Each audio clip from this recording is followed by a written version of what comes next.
Let's start with the first one. Turn any, even the intangible offers, into a great offer promise that is desirable and clear. I always tell my clients, your 10-year-old nephew should be able to explain to me what it is that you're selling. If he is not, then your offer is not clear. I actually browsed the internet for a moment. It was literally 10-15 minutes to find offer promises that were not clear at all. Let's take a look. I guide women to nurture and heal their whole self by aligning to the energy of abundance in heart and home. I have no idea what that person is selling. I help women tap into their faculties beyond their conscious mind to unleash their magnificence. No idea what they're selling. Empowering and inspiring women at every stage of their journey from birth and beyond. Things like that will not sell in the future. Unfortunately, maybe they have sold in the past, I don't know. But this will not work in the future. We want to make sure we have clear offer promises. If you are in an industry that doesn't have a direct ROI, so for example, like an accountant, a business coach, then making sure that you get your messaging right is super important. So hand to heart, if you think about your own business right now, how much time have you spent on selling in the last couple of weeks? Was it more like 5% or 6%? Or was it more like 50%, 60%? And if you are focused on sales activities, what exactly are you doing? Do you know what is leading to a return? Do you know if you spend 4 hours a week on this, it is leading to this return? That's what I want in an effective sales system. A lot of people will now tell me like, oh, like activities? I post on Instagram, does that count? Yeah, I don't have anything against posting on Instagram, but only if it's also making you money. Posting for the sake of posting is not what we want to do, because most of us, we're not content creators on TikTok, gathering views. We want sales, we want revenue. So don't treat your business like you're a content creator, but treat it like you're a business owner. And also at some point, if all you do in terms of sales is you post to your existing Instagram or whatnot, everyone has made up their mind of whether they want to buy from you or not. We need to go beyond that. We need to figure out what does sales look like in your business. And I'm getting a bit technical here, but please stay with me. We need to differentiate between inbound and outbound lead generation activities. Inbound lead generation is any activity that goes towards nurturing your existing audience. Sending an email to your email list, posting on Instagram, that is to your existing audience. Outbound is the idea of getting new eyes onto your stuff, of getting new people into your audience. So the example I put was leveraging someone else's audience by doing an interview together. The problem is most entrepreneurs focus all their time and attention on inbound, meaning on nurturing the existing audience. That's a problem. Often they're not even aware that there is anything like outbound. We need to change that because both are important. One doesn't exist without the other. If we don't do any outbound, that means we're never growing in the future because we're not getting more buyers, more potential buyers into our audience. If we're not doing any inbound, that means that whatever your hub is, whether it's LinkedIn, Instagram, your email list, people are showing up, but we're like ignoring them. We're not introducing us, we're not nurturing them, we're not paying attention. That also doesn't work. So generally speaking, we say that if your audience is smaller than 1,500 people, 60% of your time spent in sales should be spent on outbound, on growing your audience. And only 40% should be spent on nurturing. Potentially though, everyone will try to chicken out from doing more outbound because that's the more scary stuff, right? Just being like, oh, I'll put up another post on Instagram. That's not as scary, right? So that's why we need to lean into the scary. And that's also why in the next couple of minutes, I don't want to talk about inbound. Because nurturing your existing audience, most of you will have an idea. You will do a workshop for them. You will, do a live training, something like that. But when it comes to outbound, when it comes to growing your audience, when it comes to getting new eyes on your stuff, that's when I want you to master that skill, because that's when you get comfortable, when you feel good about it, that's when you will grow and you'll lean into you as a salesperson. There's plenty of different outbound activities out there. We recently counted, we are introducing around 62 to our clients. And I want you to only find 2 to 3 different strategies that work for you, that work for your personality, that work for your ideal clients, so that you can get them done consistently. Because everything else is not long-term thinking. What most people think when I talk about outbound marketing is Facebook ads or cold calling or something like that. That's not what I'm talking about. I actually do not want you to run any ads if you're doing less than 10K a month.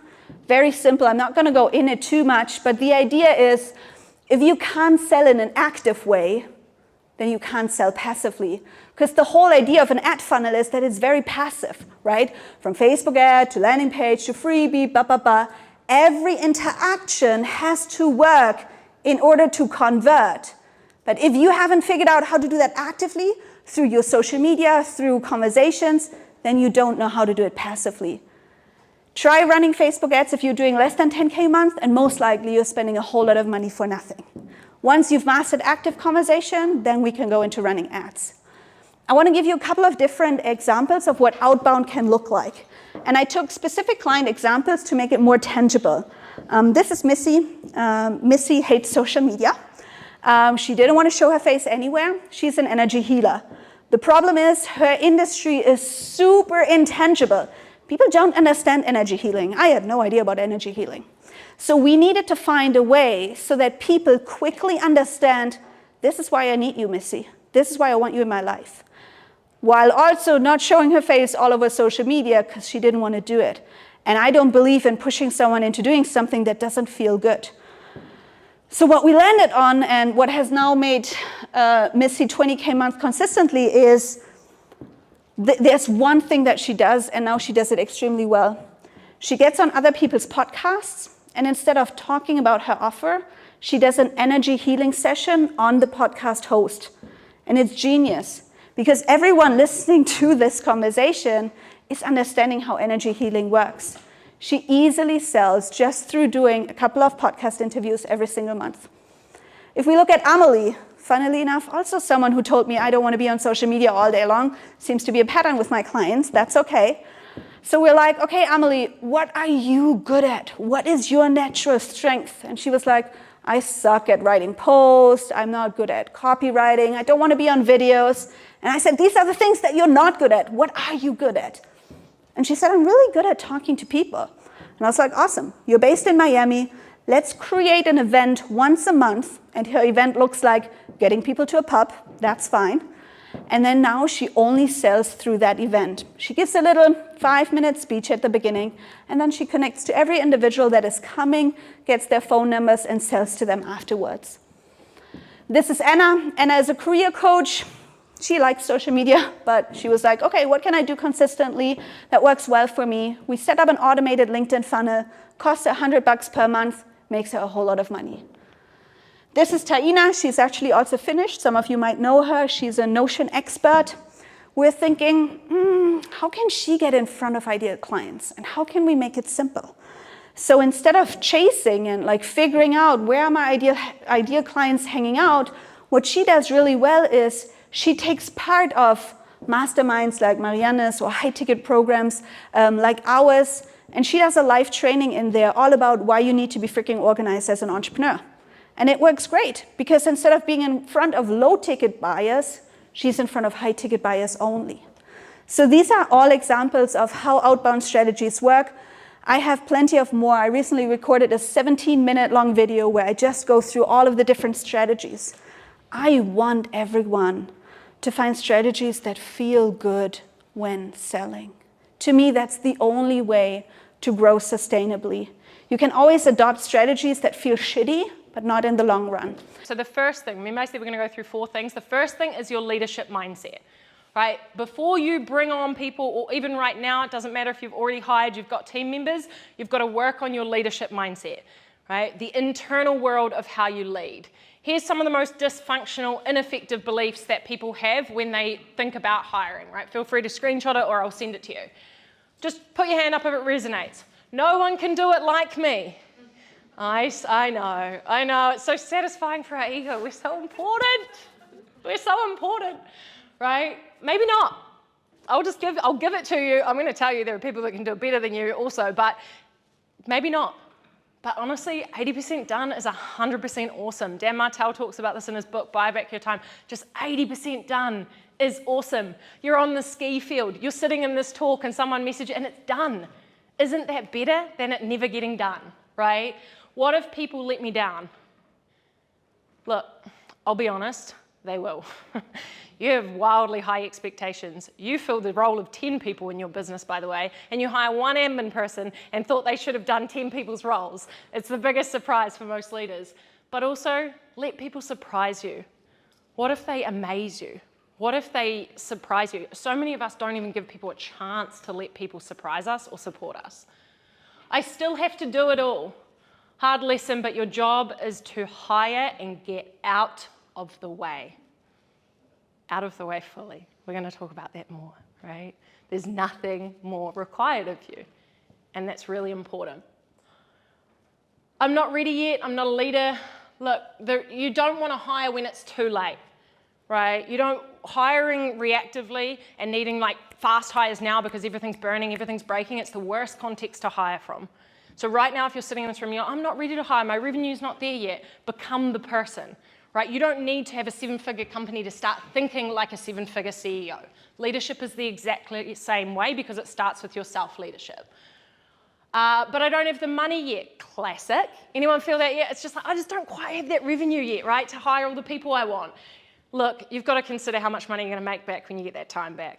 You are not meant to be. If you're still replying to emails, if you're still scheduling things, right? If you don't have an EA or a VA, you are an EA or a VA. Right? You shouldn't be doing those types of tasks. The value that you can bring to your company is thousands per hour. So really, if there's anything less in your company, less worth that, then someone else should be doing it. I'm a burden. Who feels like a burden sometimes? Right? Just asking for so much help. I need so much help. Hand over responsibility. I feel so bad. Yeah, I love it. But slowly put the hand out. I don't want to be a burden. Right? People want to support you. They would not work at your company or apply for the role if they were not there to help. Who here likes giving people help? Yeah, it's nice. Again, we're human. Who likes asking for help? Right? So let your team contribute to your team by being so open and vulnerable about the support you need. That's why they're there. They believe in you. They believe in your vision. Let them support you. Right? But what does it look like to take radical ownership? We've got to create clear expectations with ourselves. Communicate your truth. So many of you have conversations you need to have right now with your team, and you're not having them. And I know it's scary, but you have to learn as a leader to communicate your truth. I was disappointed in this. I expected better on this. I was really hurt when you were late to that meeting. You've got to learn how to get connected to your emotions and communicate that, and own the part that you play in all situations and your feelings, because you're going to get let down. You're going to feel hurt and you're going to feel disappointed. And you're going to lead and pretend that you're not, but the best thing you can do is just be honest with yourself first and then your team. So foundations checklist. I'm starting out, I'm thinking about hiring, what can I have in place before I bring people in? Here you go. Do you have a clear vision that you can communicate to people? Right? Do you have your values? When someone comes into a company, they're not coming to do a role.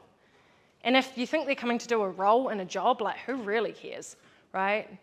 That you've kind of got it all wrong at the basis. You want to hire people because they want to be part of what you're building. Their role will change. They'll stay on with you. They'll become amazing. They'll become the next person if they understand this. So your first things to have set up, your clear, vivid vision, right? Your values system for your company and your communication frameworks. This is one everyone leaves out. How do we communicate in your company, right? How does everyone talk to each other? Really, really important. So when you think about creating a clear vision, it's got to have clarity. It's got to pull people forward, right? It's got to be the roadmap for where your team are actually going with you. That's really, really important. Right? Now, this is the biggest mistakes people make. They overestimate their timeline. So they're like, oh, you started yesterday? Why are you not doing everything perfectly already? Right? Or they're like, okay, you're starting here and I'm now going to this mastermind. So have fun. They don't dedicate the time to truly training their people. I made this mistake so many times. right? We don't create enough context for people. They don't know your vision. They don't know your company. They don't know your customer. They don't know anything. So spend time with them. When I first onboard someone, I spend an hour with them a day for almost like 2 to 3 weeks. That's a lot for a CEO, and I don't care because that person never leaves. And they are freaking extraordinary. And they believe in me, and they understand our company, and they are fully equipped to be an A player after that onboarding. So I spend time with our team when we onboard, right? Not handing over areas fully. You've got to make sure this is the SOP. So here's your checklist when you're ready to hire, right? Or maybe you've hired and you're like, oh, I don't have any of these things in place, right? Take a lot of time to spend deep context. So when you onboard someone new, schedule the first 3 months are going to be the hardest. Schedule at least the first 2 weeks to spend a lot of time with them, giving them context, making sure they feel seen and understood, right? Set really clear expectations, and drip by drip, not on day 2, drip by drip, hand over their entire role, one responsibility at a time, right? How do you do that? Make sure you've got a really good role definition of what their role is, right? That's got clear accountabilities, and I go through their role with them and I say, hey, look, here's a week at Untapped. When you're a community coordinator, here's what a week looks like. Let's put it in on every day. On a Monday, you do this. On a Wednesday, right? You're working with people that want to have clarity and they want to have structure. You're entrepreneurs. You don't care about that, right? They want to work with a company and their employees. They would like to have a structure. So it's the complete opposite to how you would like someone to usually work with you. We go through this thing called a user manual. This is probably worth about $5 million to our company. I'm going to give you the whole template. The user manual is the totally different thing from the role definition. It is about that human being. It is, what do they love?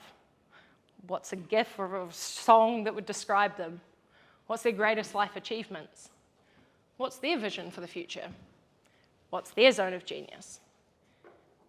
Then you have a team meeting, you introduce everyone to them, not their role, to them as a person.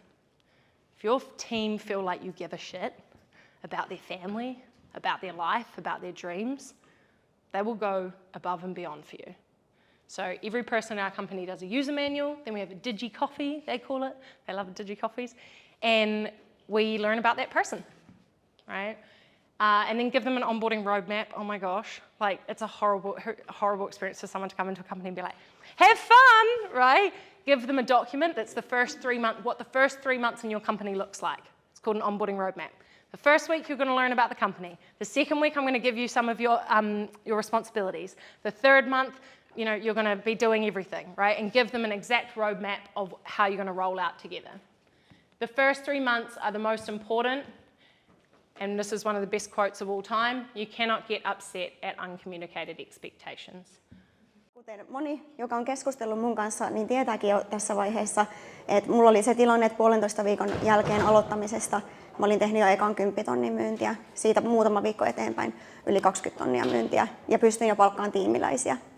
Ja tällä hetkelläkin mä käytän omassa yritystoiminnassa ainoastaan tätä strategiaa, minkä mä oon oppinut Mariannelta, ja mulla on lisää tiimiläisiä myös, että se mahdollistaa sit sen, että voin tehdä myös täällä Mariannelle hommia.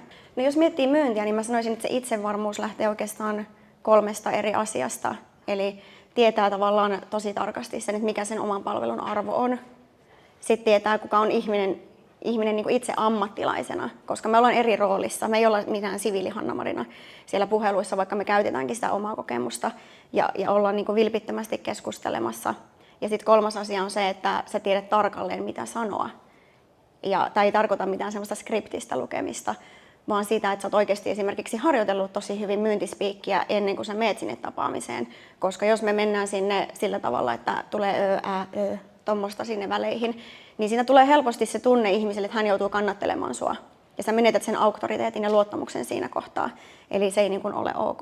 Ja haluan niin kuin sen verran palata vielä tuohon palvelun arvoon, että tämähän meillä tehdään niin kuin tosi tarkasti jo siellä validointivaiheessa teidän mentoreiden kanssa.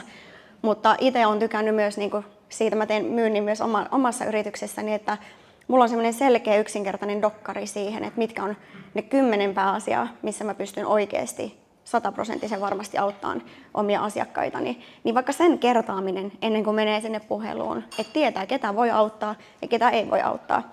Koska tämä mitä mä sanon monesti puheluissa, niin kuin, ja olen sanonut teillekin, että on tosi tärkeää, että me voidaan sanoa se kyllä, mutta yhtä tärkeää on osata sanoa ei. Koska se on semmoinen rehdin yrittäjän merkki, että pitää olla ne rajat kunnossa myös siltä osin. Jos me mennään niin kuin sillä asenteella puheluihin, että nyt on pakko saada myyntiä ja mä aion saada tästä kaupan, niin se ei oikein toimi. Et mä tykkään enemmänkin semmoisesta lähtökohdasta, että kuka siellä tahansa onkaan, mä menen kohtaan vilpittömästi sen ihmisen siitä tilanteesta ja tavallaan hoidan sen kohtaamisen niin hyvin ammattilaisena, että jos hän sanoisi mulle sillä kertaa ei, syitä voi olla monia miksi tulee se ei-vastaus, vaikka hän olisi tosi innoissaan ja haluaisi lähteä mukaan, mutta realiteetit on ne, ettei vaan pysty. Niin tavallaan, että ihmiselle on jäänyt niin semmoinen hyvä kuva, että kun hän myöhemmin miettii, että kuka voisi auttaa tässä asiassa, niin he tietää jo siinä kohtaa, että voidaan palata. Ja tässä on kyse myös luottamuksesta. Eli jos ei me saavuteta sitä, niin silloinhan ei tule myöskään sitä kauppaa. Se on ihan selkeä asia. Ja tavallaan se lähtökohta noissa tapaamisissa on aina se, että me ollaan siellä auttajan roolissa. Et se on tietynlainen haastattelutilanne, mutta se ei ole mikään semmoinen kylmä, että minä kysyn kysymyksen, vastasit noin, kysyn seuraavan kysymyksen. Siinä pitää olla se tietty keskustelumaisuus ja aito kiinnostus ihmisen tilanteesta, koska ne vaihtelee ja ne on tosi erilaisia. Ja silloin, jos me ei tarkasti kuunnella, niin se jää se luottamus syntymättä myös. Ja mä sanoisinkin, että kuuntelu on yksi tärkeimmistä luottamuksen syntytekijöistä. Ja sen pystyy osoittamaan just sillä tavalla, että jos ihminen on vaikka tuonut esille jonkun haasteen jossain kohtaa, niin myöhemmin voi validoida sen, mitä on kuullut. Hei, sä sanoit mulle aiemmin näin, että sulla on tällainen ja tällainen haaste. Miten se vaikuttaa suhun näissä ja näissä kohdissa? Ja voi tehdä monesti puheluiden aikana, koska se oikeasti tekee vaikutuksen, mutta se on myös sitä aitoa kohtaamista, mitä me halutaan sinne tapaamisiin. Läsnäoloa. Juuri sitä.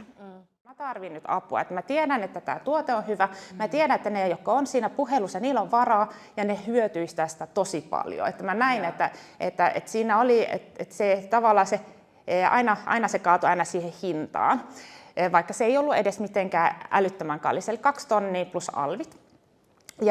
Ja sitten me katsottiin sitä vähän niin kuin sitä myyntispiikkiä yhdessä ja sitten vähän muutettiin sitä. Ja sen jälkeen mulla oli seuraavana päivänä puhelu. Ja sitten mä ajattelin, jes, nyt mä pääsen heti testaamaan tätä. Saman tien tuli kauppa. Mä ajattelin, että okei, tää oli tuuri, että kyllähän mulla niitä kauppoja on tullut aikaisemminkin. Ja sitten mulla oli vielä 10 puhelua ennen kuin se valmennus alkoi, niin niistä 9 osti.